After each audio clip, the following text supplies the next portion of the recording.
Hola a todos, bienvenidos a Viajes de Fe y bienvenidos a la parte 2 de esta entrevista con Antonio Mávil. Gracias por estar, Antonio. En la primera parte vimos un poquito en cuanto a preguntas que podrían haber en cuanto a la iglesia de una perspectiva cristiana, pero en esta ocasión vamos a enfocarnos un poquito más en cuanto a la historia de Antonio. Para no spoilear mucho, vamos a Mm, comenzar por partes, ¿no? Y Antonio, para comenzar, ¿podrías contarnos un poco tu infancia, de cómo fue la creencia en Dios, si es que hubo en ese momento de tu vida? Muy bien. Bueno, yo crecí en un lugar de Veracruz que se llama Coatepec, muy cerca de Jalapa, y crecí en un contexto muy tradicional con influencias católicas. La Iglesia de Jesucristo de los Santos de los Últimos Días no es muy visible en aquella zona, a pesar de que sí llegué a ver una que otra estaca, perdón, una que otra capilla, no es muy visible. Y hay muchas iglesias cristianas en este contexto de Jalapa y Coatepec, Veracruz. Hay muchas iglesias que pertenecen a las Asambleas de Dios. Cuando yo era niño, yo crecí en un contexto católico religioso tradicional, pero mi iniciativa o mi curiosidad por las cosas de Dios crece cuando hago la primera comunión y mi confirmación, uno de los sacramentos de la Iglesia Católica, porque me regalaron una Biblia muy grande que hasta la fecha existe en casa de mis papás. Y recuerdo que pues me puse a leer la Biblia y por curioso, porque tenía cómo oficiar una misa, parecía una Biblia para un sacerdote, porque tenía todos los sacramentos de la Iglesia Católica y parecía de esas que abren en los púlpitos de la iglesia. Y estaba muy colorida, todavía lo recuerdo. Y ahí comenzó mi curiosidad. Cuando hablaba de Dios, cuando hablaba del Apocalipsis, me acuerdo que mis amigos de la primaria le tenían miedo al libro de Apocalipsis porque pues todo lo que se habla, aunque en realidad ahora que lo veo no da miedo, al contrario, da esperanza, pero así fue como comenzó mi curiosidad por Dios, a través de la Biblia misma. Sí, y mira, comentas que creciste católico, ¿cierto? Crecí católico. Sí, y entonces igual comentas un poco de la Asamblea de Dios. Digo, en mi caso tuve un poco de experiencia con esta. Cuando Ok. serví una misión en Guatemala, en el pueblito en el que estaba había como cuatro o cinco asambleas de Dios. Y entonces, pude tratar mucho con gente de ahí, era gente muy buena, pero ¿cómo llegas tú, pues, de crecer católico a relacionarte con la Asamblea de Dios? En mi momento de mayor ansiedad, en el buen sentido de la palabra, por querer conocer a Dios, recuerdo que empecé a cuestionar a mis papás, a mis tíos también. En un momento, tenía yo tal vez como 7, 8 años, leí Éxodo 20, donde aparecen el top 10 de los mandamientos. Y, y recuerdo que Éxodo 21 se me quedó muy impregnado cuando dice que no tendrás dioses ajenos delante de Él, porque Él es Dios celoso, Él es un Dios que toma lo suyo. Cuando leí yo eso, que es un Dios celoso y que no tendrás dioses delante de Él, yo no supe cómo reaccionar porque mi familia es muy devota de la Virgen de Guadalupe y de la Virgen María. Entonces yo les preguntaba a mis papás, a mis tíos, de que, oigan, ¿por qué si Dios aquí nos dice esto, nosotros estamos haciendo esto otro? Y mis papás no me supieron qué responder y mi tía solamente me decía, pues es la mamá de Jesús. Y yo le decía, sí, sí, pero aquí dice que no, no los adoremos, o sea, que no, que todo es para Dios. Mis curiosidades empezaron a crecer cuando leí el Nuevo Testamento, cuando vi que cuando Jesucristo en el libro de Hechos ascendió a los cielos, dice que ellos estaban, los discípulos estaban alrededor viendo cómo él era ascendido y lo adoraron. Ver eso, que solamente a él le daban la gloria, fue lo que me hizo apartarme de la Iglesia Católica. Como te mencionaba, cuando yo era niño, o mejor dicho, hasta la fecha, la Iglesia de Jesucristo no es muy visible allá y llegué a conocerla muy poco, sino hasta más adelante por unos misioneros. Pero yo tenía a unas cuadras de mi casa una iglesia cristiana que pertenece a las Asambleas de Dios y fue lo más cerca que tuve. Aparte, yo tenía amigos de la preparatoria que iban a esa iglesia. Entonces me di cuenta que lo que enseñaban era conforme a ellos entendían para las escrituras y decidí unirme a la iglesia cristiana. ¿Y como qué edad tenías en ese entonces? Cuando decidí unirme a la iglesia cristiana, estaba a punto de cumplir 18 años, 18 años. Ok, y entonces, pues, cuando hiciste esa transición, fuiste tú nada más, ¿correcto? nada más yo.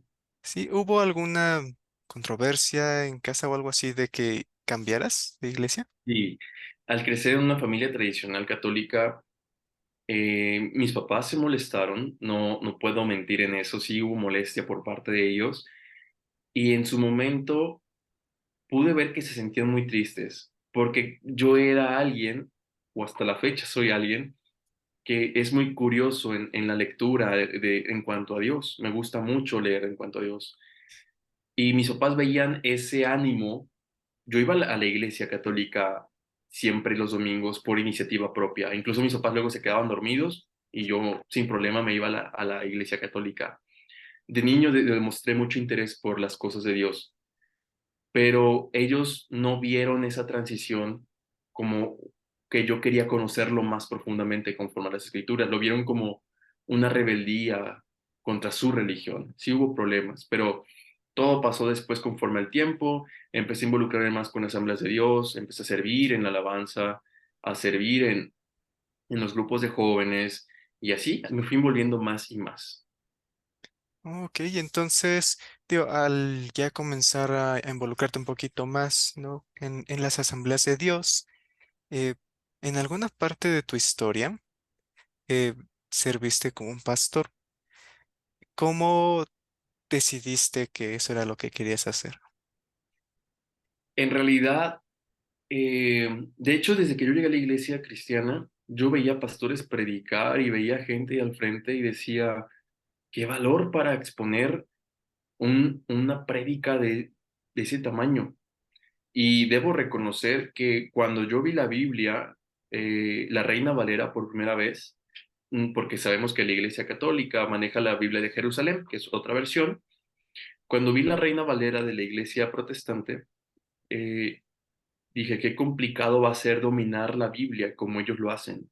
Que les preguntas, ¿dónde está Corintios? Y de volada te apuntan.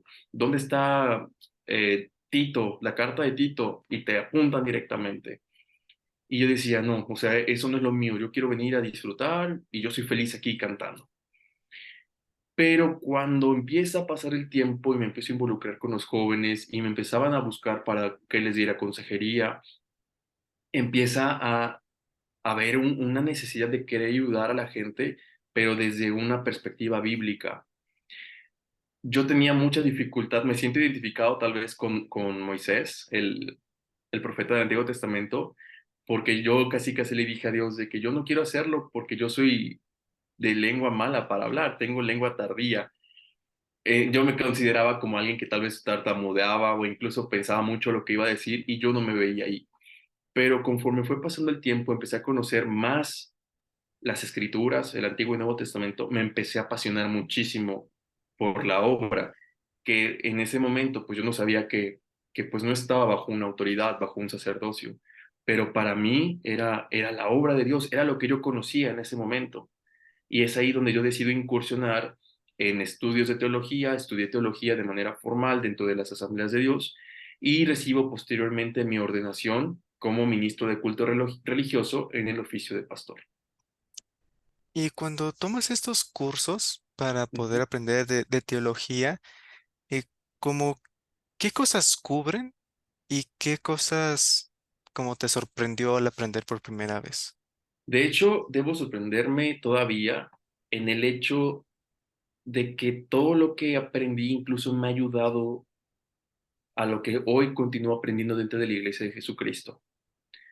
Porque ahí, por ejemplo, los estudios de teología en la carrera tal cual, porque te profesionalizan, te hacen un profesionista en teología, vi materias como plantación de iglesias, consejería pastoral, eh, cartas paulinas, que son las cartas de Pablo, Antiguo Testamento, Nuevo Testamento, etcétera, etcétera. Vi libro por libro de la Biblia, vi homilética, hermenéutica, y vi cada una de esas materias. Y puedo decirte que aprendí mucho. De hecho, no me arrepiento, hoy que lo veo, no me arrepiento de haber tomado esa profesionalización como ministro de culto, porque me llevó a entender las escrituras y puedo decirte que gracias a esos cursos llegué también a la iglesia de Jesucristo. Y en esos cursos pues te forman para poder predicar en homilética, que te enseñan a hablar frente al público, en hermenéutica te enseñan a cómo interpretar un texto desde el griego, desde el hebreo, desde el contexto histórico y cultural donde se lleva a cabo la escritura. En apologética, por ejemplo, la materia te enseñan a ver diferentes sectas y religiones del mundo y cómo defender la fe cristiana. Entonces, créeme que cada una de esas herramientas me ayudó. Llevé la materia de administración eclesiástica que te enseña cómo administrar el dinero de la iglesia, administrar los servidores. Es que en realidad es una combinación de muchas materias la teología. Ves filosofía, ves idiomas, ves lingüística, ves administración, ves psicología porque ves también consejería pastoral y incluso llevaba un curso que se llama La Brújula del Maestro, si no recuerdo, y es que te enseña a ti como futuro ministro de culto cómo cuidar tu salud espiritual para nunca decaer de la fe. Claro, wow, es muy padre, la verdad. Yo Sí, siempre he dicho de que si, si pagaran, o si fuera una carrera en la iglesia, a mí me encantaría hacerlo como carrera. Son temas que la verdad me gustan mucho. Y la verdad, a veces creo que le damos muy poco crédito a los pastores, ¿no? Como comentas, hacen todo eso, ¿no? La parte teológica, la parte de administrar, ¿no? Una congregación espiritualmente, temporalmente, a uno mismo. Entonces, es un curso bastante completo, por lo que sí, comentas. sí, Eh, realmente es completo. y esto, tú, bueno, una idea general, ¿cómo ocupaste lo que aprendiste en tu periodo como eh, predicador? Mira, yo comienzo en Asambleas de Dios en Veracruz, de donde yo soy originario, y primero comienzo como predicador itinerante, es decir, el pastor principal de la iglesia me invitaba los domingos a predicar. El hecho de que, bueno, las iglesias protestantes o cristianas son muy diferentes en cuanto a los domingos comparado con la iglesia de Jesucristo, de los santos de los últimos días, porque ahí no se dan discursos de 10 minutos por tres participantes. Ahí es una prédica preparada, tiene una estructura tal cual, es un bosquejo bien diseñado y me invitaba. Ahí me invitaba primero el pastor principal, después yo anduve en varias partes del país, en México, y gracias a eso me invitaban a dar conferencias, andaba en auditorios, andaba en congresos juveniles y de adultos y me di a conocer, salía a varias partes. Y después de eso, el pastor principal me llama a ser parte de su equipo. Y ahí ya colaboraba yo con él, yo tenía un sueldo, colaboraba con él, estaba siempre al pendiente de todo y pues yo era como su mano derecha. Después de eso, todo lo que yo predicaba lo hacía con la misma estructura de la homilética. Intentaba yo siempre dar lo mejor de mí en cuanto a la interpretación de textos y es que en realidad el hecho de llevar homilética te hace un propio juez en lo que quieres decir. Quieres hacerlo tan bien que cada palabra que intentas pronunciar dices, quiero glorificar a Dios en lo que estoy predicando, en lo que estoy haciendo. Y creo que por eso hay muchos predicadores cristianos muy buenos, porque en realidad debo reconocer que le ponen mucha pasión a lo que hacen, y es que muchos de ellos son formados desde la misma raíz, desde ese contexto teológico. Y mientras hacías esto, espiritualmente, ¿cómo te sentías? Muy bien. Debo decirte que, pues, te comentaba hace un momento, o sea, realmente es lo que yo conocía, yo era lo que creía que estaba bien. Y nunca se me va a olvidar, y nunca lo diré por orgullo ni nada, pero había una hermana bueno, me llevaba muy bien con los hermanos, los quería mucho, los de Veracruz. Y había una familia que siempre me decían de que, Antonio, es que cuando tú te pones en el púlpito y empiezas a predicar, tú te transformas, eres otro. Y es que en el momento en el que yo estaba en el púlpito hablando sobre Jesucristo, en realidad las palabras venían solas. Podía yo tener mi sermón, mi texto armado y lo dejaba a un lado. Y yo empezaba a hablar del versículo, del capítulo, y yo iba desmenuzando cada uno. Y eso me apasionaba tanto, lo disfrutaba tanto, porque en realidad era lo que yo sabía que era correcto en ese entonces. Suena muy interesante. Y también bonito, ¿no? Me imagino que Sí. ha de ser especial este momento en tu vida. Y digo, pasando esta época, ¿no? En la que eres pastor y puedes tener esta experiencia, ¿no? Con los hermanos y el enseñar de Jesucristo. ¿Qué, qué causa el acercamiento con la iglesia? Cuando yo recibo mi ordenación como pastor, yo empecé a cuestionarme quién me llamó. Empecé a cuestionarme realmente bajo la autoridad de quién estoy haciendo las cosas. Entre más estudia uno la historia de la iglesia cristiana, hablo del contexto tradicional, uno se sorprende. Hubo una materia que fue la que mencioné hace rato, de apologética, y ahí nos enseñaron muchas religiones y muchas sectas. Conocí adventismo, testigos de Jehová, etcétera, etcétera, y conocí la iglesia de Jesucristo. Conocí la historia de Joseph Smith, y es la única iglesia que maneja la autoridad del sacerdocio restaurado. Después, a la par con esa materia, llevé la materia de historia del cristianismo, moderno y antiguo. Y cuando empecé a ver cómo de una iglesia se dividieron otras y salieron otras y hubo muchas ramificaciones, por ejemplo, Asambleas de Dios practica el pentecostalismo, es una iglesia pentecostal, es una iglesia hija de la iglesia metodista. Y la iglesia metodista es una iglesia hija de la iglesia anglicana. Y la iglesia anglicana es una iglesia que se separó de la iglesia católica romana por indicaciones del rey Enrique VIII. Entonces, cuando yo empiezo a ver esa línea, digo, wow, pues somos la división de la división de la división de la división. Porque se pelearon con el Papa y porque el Papa hizo esto y Enrique VIII quería esto más. Cuando veo eso, yo dije, es que entonces, ¿a dónde estoy yendo? Mi autoridad, ¿quién me la dio? Realmente soy pastor, pero por indicación de quién es. Ahí fue cuando todo empezó a desmoronarse y empezaron las dudas, muchas dudas. Y ahí es cuando comienza el acercamiento con la Iglesia de Jesucristo. Tenía yo la evidencia de la materia que te comentaba y pues empecé a ver un par de misioneros en la ciudad donde vivía. Y en ese momento en el que comentas, ¿no? Como que hubo este desmoronamiento y este momento de dudas, ¿eran dudas de quiero encontrar la verdad o eran dudas de existe la verdad? Era un poco de los dos, porque yo llegaba a preguntarle a Dios, bueno, ¿y quién se va a salvar en el futuro? Tengo amigos bautistas, cristianos bautistas, tengo amigos cristianos metodistas, tengo amigos cristianos adventistas, y en ese momento yo conocí un par de miembros de la Iglesia de Jesucristo que no sabía que eran de esa iglesia. Sabía que practicaban una religión, pero no sabía que eran de la Iglesia de Jesucristo. Y yo le decía, ¿cuál de todos entonces se va a salvar?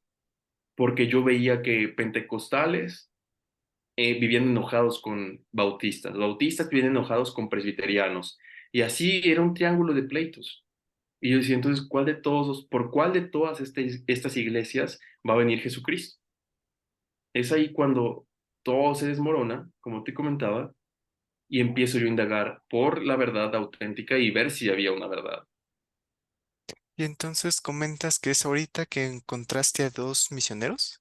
Sí, encontré dos misioneros en un supermercado y ellos estaban buscando dinero porque querían retirar dinero de un cajero automático y querían monedas. Los cajeros no dan monedas. Entonces yo les cambié sus billetes por monedas. Y vi sus placas de la Iglesia de Jesucristo, pero fíjate que yo nunca había recordado, o tal vez no les había puesto atención, pero yo no recuerdo haber visto misioneros en mi infancia. O sea, los recuerdo ya cuando estaba yo metido en cuestiones religiosas. Tal vez ahí es como por ahí dicen, ¿no? De que si te enfocas en querer ver un bocho amarillo en la calle, lo vas a encontrar. Siento que me enfoqué tanto en querer encontrar a alguien de esa iglesia porque yo había leído que manejaban el sacerdocio restaurado, que los encontré. O podemos decir que fue Dios mismo obrando y resolviendo mi pregunta. Pero ahí fue donde los conocí y los encontré. Y comenzaste a tomar las charlas luego, luego, solo fue como, ah, los vi, pero se fueron.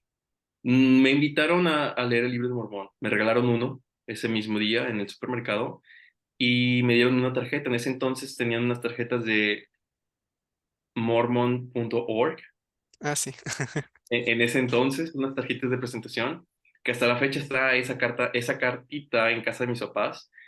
Y, y recuerdo que me la dieron y les mandé un mensaje. Tenía su número escrito con pluma y les mandé un mensaje para preguntarles, pues, qué enseñaban. Me enseñaban en un parque a escondidas porque pues en mi casa yo no podía recibirlos y no quería tampoco que la gente de la iglesia me fuera a ver con ellos. Me acuerdo que llegué a visitar la capilla que está en Coatepec, que está muy lejos de donde vivo, pero llegué a visitarla, solo hay una ahí. Y estuve ahí con ellos, los escuché tal vez hasta 5 veces o más, pero no decidí bautizarme. Tenía mucho miedo porque yo ya estaba en una posición dentro de la iglesia cristiana y aparte porque estaba haciendo mis méritos por querer graduarme del Instituto Bíblico. Después hubo cambios, más misioneros me visitaron a mi casa, pero yo ya no quería recibirlos por pena. Me daba mucha vergüenza decirles de que no me voy a bautizar y no pierdan su tiempo conmigo, discúlpenme, me daba mucha pena eso. En ese entonces estaba haciendo apenas mis méritos por graduar del Instituto Bíblico, pero yo ya estaba muy involucrado en la iglesia, estaba en el liderazgo de jóvenes, predicaba, o sea, yo ya era invitado por mi pastor, el que era mi pastor, a predicar los domingos. Y Ok. estaba muy, muy adentrado en la iglesia. Y en este periodo que estabas aprendiendo, eh, tú comentas que no aceptabas la invitación a bautizarte por esta pena, pero en cuanto al espiritual, ¿tú sentías que era verdad lo que estaban diciendo? Sí, fíjate que un misionero, ahora un ex misionero, él es chileno, vive en Utah, se llama Damián. Hasta la fecha tengo contacto con él. Él me regaló en su momento, en esos años, una triple y me la mandó. Yo estaba muy emocionado porque me acuerdo que la junté con mi Biblia y dije, wow, ahora sí voy a poder leer todo. Y yo sabía, yo ya tenía mi testimonio de que todo era verdad. Yo sabía que algo me faltaba en la iglesia cristiana y yo sabía que eso que me faltaba era el sacerdocio. Que yo sabía que lo que había en mi corazón de querer enseñar las cosas de Jesucristo eran buenas, mis intenciones eran buenas, pero yo ya estaba consciente de que no estaba en la verdad. Ok, y entonces, digo, al leer las escrituras, al tener como esta lucha espiritual, ¿qué, qué te ayudó a dar el siguiente paso? Tuve que venirme a Monterrey, vine a ser pastor. Fui enviado por mi iglesia de Veracruz a pastorear una iglesia aquí en Monterrey, a levantar piedras, anduve predicando, hice labor misionera mientras hacía labor pastoral, o sea, hacía las dos cosas. Era una iglesia nueva, es decir, tenía aproximadamente, comencé como con 8 personas la iglesia y a los meses fue creciendo. Empecé a bautizar muchas personas y alrededor de 6 meses yo ya tenía como 110 miembros. Entonces empezó a crecer mucho. ¿Qué me llevó a dar el siguiente paso? Cuando empecé a administrar las ordenanzas de la iglesia cristiana, ya estando aquí en Monterrey, yo seguía preguntándome, ¿y en nombre de quién nos estoy bautizando? ¿Quién me está dando la autoridad? O sea, porque si una credencial, porque en la iglesia de Asambleas de Dios o en las iglesias protestantes te dan una credencial que te acredita como ministro de culto ante el gobierno y ante la iglesia. Entonces yo decía, una credencial que viene mi nombre, mi foto y me dice ministro de culto, pastor, esa credencial no me da el poder realmente para administrar una ordenanza, es una credencial meramente burocrática. Y yo seguía cuestionándome, ¿qué es lo que me da poder? ¿Quién me da la autoridad? Cuando eso sucede y aparte yo estaba muy en desacuerdo en la cuestión financiera, nunca estuve de acuerdo en cómo la iglesia cristiana administra sus finanzas, diezmos, ofrendas, etcétera. Cuando sucede eso es cuando yo decido renunciar a la iglesia. Y pasa un año, eso fue en el 2019 cuando yo renuncié, y en el 2020, durante la pandemia, yo decido buscar a los misioneros estando aquí en Monterrey. Recordé todo lo que había aprendido y decidí que quería tener otra vez las charlas con ellos. Ok, entonces, de aquí a que te bautizas, ¿Cómo sientes la experiencia? ¿Crees que fue tal vez un viaje un poco más sencillo o hubo más retos en el camino? Yo creo que fue más sencillo en cuanto a convencerme, porque yo ya estaba convencido, pero hubo más retos porque como ya sabía que yo ya estaba conociendo la verdad, era el momento de dar el paso, pero tal vez yo no quería salir de mi zona de confort, no quería profundizar, pero al final de cuentas lo hice y en realidad creo que esa lucha la tenemos todos en diferentes niveles, una lucha de si lo hago o no lo hago, pero yo me propuse algo y es que yo le dije a Dios, cuando yo renuncié a la iglesia cristiana, pasa este año que te digo, y hay un diario que yo tengo donde yo escribía mis prédicas a mano, me gustaba mucho escribir a mano. Hay una parte donde tengo una pequeña carta escrita a Dios y donde decía, yo quiero volver a conocerte y quiero servirte realmente. Y esa carta me la escribí y se la escribí a Dios un año antes de que yo me bautizara y no me había dado cuenta, la encontré, cuando me bauticé encontré mi libro y encontré esa hoja. Entonces fue como, ahí está tu respuesta, o sea, me estás conociendo, lo que pediste es un año, ya lo tienes. Entonces puedo darme cuenta que en realidad Dios siempre estuvo detrás de todo y estuvo, creo que Dios es un Dios de restauración plenamente y Él estuvo restaurando mi convicción y mi creencia hasta que alcanzara lo que hoy puedo tener. Y ahorita, pues, eres miembro de la iglesia, en su momento recibiste el sacerdocio de Aarón, me imagino que bendeciste la Santa Cena, ¿no? Y eventualmente recibiste el sacerdocio de Melquisedec. Esa autoridad que comentas que estabas buscando, ¿cómo fue ya una vez recibiéndolo?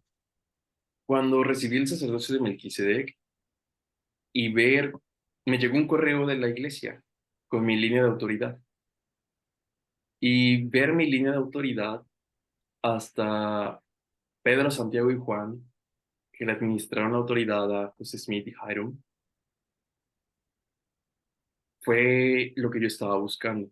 Yo no sabía que me iba a llegar ese correo con mi línea de autoridad, pero cuando lo vi fue sorprendente, o sea, saber que ha trascendido desde la época de la restauración, desde 1830 hasta ahora, y que ahí continúa, y saber que Pedro, Santiago y Juan fueron ordenados por Jesucristo, o sea, yo me sentí realmente ahora sí completo en el lado espiritual.